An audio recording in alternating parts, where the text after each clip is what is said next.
Ilan mo ya? Benjamin Oris de Mesa. Ano pa dito? Benjamin Oris de Mesa. Benjamin Oris de Mesa. Saan lugar mo? Sa ano, tapos sa tao. Marin ko. Gusto mo umuwi? Kapasok ng gulong. Gusto mo umuwi ng Bicol? Mag-interview pa. Gusto mo panawagan pamilya mo? Nandito ka, sabihin mo na sa tondo ka, sabihin mo. Mga kapatid ko lang. Mga kapatid lang. Alamin mo, sabihin mo sa kanila nandito ka sa tondo.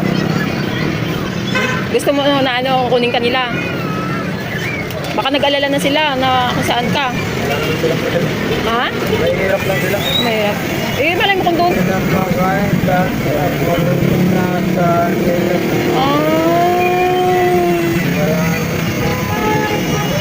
Ikaw din nasahan dati.